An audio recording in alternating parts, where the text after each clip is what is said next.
ایک ناخوش تھا، امام صاحب سے آپ نے سنا ہو، ایک رو رہا تھا، ٹھیک ہے، آج اس کی ضروریت روتی ہے نا، کچھ کے پیٹوں میں درد ہوتا ہے نا۔ آج آپ کو دنیاوی اعتبار سے سمجھاؤں، کتنے ڈے منائے جاتے ہیں، چاکلیٹ ڈے منایا جاتا ہے، فادرس ڈے منایا جاتا ہے، مدرس ڈے منایا جاتا ہے، ارے ویلنٹائن ڈے جو فحش اور عیاشی کا دن ہے اسے منایا جاتا ہے۔ کوئی فتویٰ نہیں، کوئی بدعت کا حکم نہیں، 11 مہینے یہ قوم خاموش رہتی ہے، آپ دیکھ لیجئے گا 11 مہینے کچھ جواب نہیں، اور جیسے ہی ربیع الاول شریف کا مہینہ شروع ہونے والا ہوگا آ جائیں گے نکل کے وہ ایئر فون والا مائک لگا کے رونا شروع کر دیں گے، اس دن ابو بکر ہوش میں نہیں تھے، اس دن عمر ہوش میں نہیں تھے، اس دن عثمان غنی بے ہوش تھے، اس دن مولا علی کو ہوش نہیں تھا، اس دن نبی کا وصال ہوا تھا 12 تاریخ کو، یہ سنی خوشی مناتے ہیں، صحابہ رو رہے تھے، کسی نے نہیں منایا۔ نبی کریم صلی اللہ علیہ وسلم کا ولادت، جشن ولادت ابو بکر صدیق کے دور میں اتنے سال آیا، عمر کے دور میں اتنے سال آیا، اتنے بار آیا، کسی نے نہیں منایا، یہ مناتے ہیں، یہ کہاں سے لے کر کے آتے ہیں؟ اعلیٰ حضرت سے بھی پوچھا گیا تھا اس دور میں کہ یہ جو تم نبی کا میلاد مناتے ہو یہ کہاں سے ثابت ہے؟ تو اعلیٰ حضرت نے ایک دعویٰ کیا تھا کہ اگر پوری قوم وہابیت یہ ثابت کر دے کہ حضور اللہ کی نعمت نہیں ہے تو میں انہیں 200 روپے کا انعام دوں گا۔ یہ اعلیٰ حضرت ہیں ہمارے ایمان بچانے والے، اگر امام نہ ہوتا تو آج پتہ نہیں ہمارا کیا حال ہوتا۔ کہا 200 روپے دوں گا، اس دور میں انگریزوں کے دور میں 200 روپے بہت ہوئے، وہاں بھی ثابت کر دے کہ حضور اللہ کی نعمت نہیں ہے، آج تک ثابت نہیں کر پائے، اور حضور اللہ کی نعمت ہے۔ اللہ قرآن میں فرماتا جب اللہ کی نعمت آئے تو اس پہ خوب خوب چرچا کرو،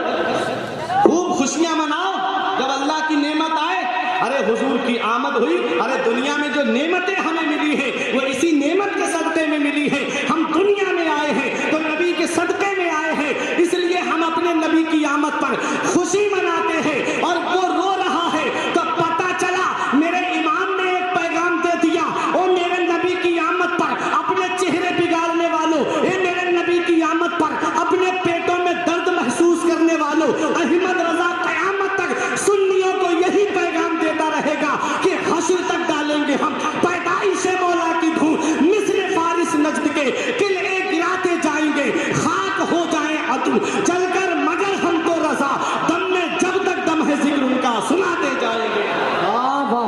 جب تک دم حضور کا ذکر سناتے جائیں گے۔ نثار تیری چہل پہل پر ہزاروں عید ربیع الاول سوائے ابلیس کے جہاں میں سبھی تو خوشیاں منا رہے ہیں۔ نبی کی آمد پہ سب خوش تھے۔ آقا کو حلیمہ سعدیہ لے گئی، واقعہ آپ نے سنا، 2 سال تک دودھ پلایا، 4 سال کے قریب اپنے پاس رکھا، اس کے بعد میرے آقا حضرت حمنہ کے پاس آ گئے۔ اب میری تقریر ختم ہونے جا رہی، دیکھیے گا وقت کم ہے، ہماری فہرست میں بھی 2 شاعر موجود ہیں، شاعر اسلام شعیب رضا وارسی بھدوئی بنارس، اور شاعر اسلام راشد رضا مرکزی صاحب قبلہ، تاج شریعہ کے عظیم مدرسے سے فارغ، عالم بھی ہیں، مفتی بھی ہیں، شاعر بھی ہیں، سبحان اللہ، آپ دیکھیں، اچھا عالم باہر ماشاءاللہ، دیکھیں یہ 2 شاعروں کو آپ کو سن کے جانا ہے، بہت اچھی بات ہے۔ تو میں ان کی موجودگی میں اپنی تقریر کو بڑے اختصار کے ساتھ کر رہا ہوں، ورنہ میں اپنی تقریر کو پھیلا سکتا تھا، اختصار کرتا ہوا جا رہا ہوں۔ دیکھیں نبی کی آمد، 6 سال کے جب میرے آقا ہوئے تو ایک دن حضرت آمنہ اداس بیٹھی ہوئی تھی، میرے آقا تشریف لائے، امی آج اداسی کیسی؟ حضرت آمنہ نے کہا بیٹا تمہارے والد کی یاد آ رہی، اپنے دادا عبد المطلب سے پوچھو کیا ہم یثرب جا سکتے ہیں؟ تقریر ختم کرنے جا رہا ہوں سرولی والوں، یہ ایک پیغام دے کے جاؤں گا میں آپ کو۔ میرے آقا کے دادا نے اجازت دے دی، ٹھیک ہے جاؤ۔ اب ساتھ میں باندھی ام ایمن ہے، 6 سال کی عمر میرے آقا کی ہے۔ جب مقام ابوا آیا واپسی کے موقع پہ تو طبیعت خراب ہو گئی حضرت آمنہ کی، کوئی عام خاتون بیمار نہیں ہوئی ہے، قبیلہ قریش کی ایک معزز خاتون بیمار ہیں، قافلہ ٹھہر گیا، انتظار کرتا رہا طبیعت ٹھیک ہو تب چلے، لیکن طبیعت میں کوئی سدھار نہیں آیا، قافلہ چلا آیا، چٹیل میدان، ہر طرف ببول کے درخت ہی درخت، پہاڑیاں ہی پہاڑیاں، شدت کی گرمی، عرب کی گرمی مشہور ہے، اس وقت میں حضرت آمنہ پہ وہ وقت آیا جو سب پہ آنا ہے، وہ گھڑی آئی جو سب پہ آنی ہے، وہ ٹائم آیا جو سب پہ آنا ہے، وہ لمحہ آیا جو سب پہ آنا ہے۔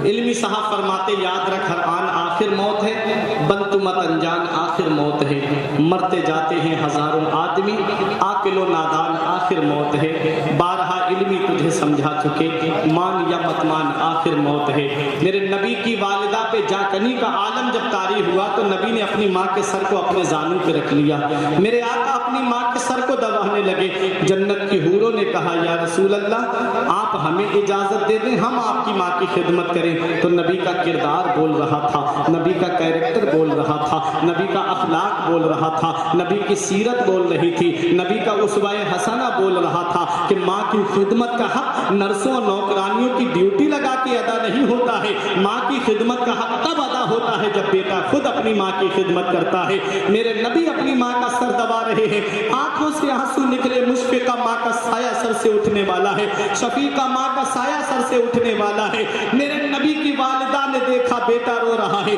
میرے نبی کے چہرے پر اپنا ہاتھ پھیرتے ہوئے کہا مت رو میرے لال، آنسو مت بہا میرے لال، تو دنیا میں رونے کے لیے نہیں آیا ہے بلکہ روتے ہوئے کو ہنسانے کے لیے آیا ہے۔ بچے ماں باپ کی موت پہ اس لیے روتے ہیں کہ ماں باپ کے بعد میں بے سہارا ہو جائیں گے، میرے لال تو کسی کے سہارے کا محتاج نہیں ہے، تیرا خدا تیرا سہارا ہے اور تو ساری خدائی کا سہارا ہے۔ میرا امام کہتا ہے غم زدوں کو رضا مزدہ دیجے کہ ہے، غم زدوں کو رضا مزدہ دیجے کہ ہے، بے کسوں کا سہارا ہمارا نبی۔ میرے نبی کی آنکھوں سے آنسو نکلے، حضرت آمنہ کے چہرے پر گرے۔ مجھے بتاؤ سرہولی والوں، اگر کسی بچے کے باپ کا انتقال ہو جائے تو کتنے لوگ ہوتے ہیں جو سہارا دینے کی بات کرتے ہیں؟ چچا کہتا ہے مت رو میرے لال، ابھی تیرا چچا موجود ہے، تاؤ کہتا ہے مت رو میرے لال، ابھی تیرا تاؤ موجود ہے، خالو الگ سہارا دینے کی بات کرتا ہے، ماموں الگ سہارا دینے کی بات کرتا ہے، پھوپا الگ سہارا دینے کی بات کرتا ہے،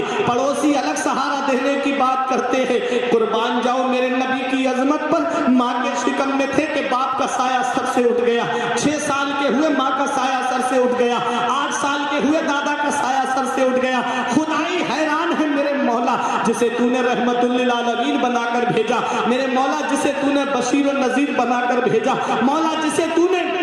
سارے جہان کے لیے رحمت بنا کر بھیجا، اس کے ساتھ میں ایسا معاملہ، ماں کے شکم میں ہے باپ کا سایہ اٹھ گیا، 6 سال کے ہوئے ماں کا سایہ اٹھ گیا، 8 سال کے ہوئے دادا کا سایہ سر سے اٹھ گیا۔ میرے مولا ایسا کیوں؟ تو رب کی رحمتوں نے جواب دیا ہماری رحمت کے کرشمات کو تم کیا جانو، اگر ان کا باپ زندہ ہوتا، اگر ان کی ماں زندہ ہوتی، اگر ان کا دادا زندہ ہوتا، اور جب یہ مکے میں اسلام کا پرچم بلند کرتے تو دادا کہتا بیٹا میرے دبدبے کے سائے میں تو نے اسلام کا جھنڈا لہرایا، ماں کہتی بیٹا میری ممتا کے سائے میں تو نے اسلام کا پرچم بلند کیا، باپ کہتا بیٹا میرے روب کے سائے میں تو نے اسلام کا پرچم بلند کیا ہے۔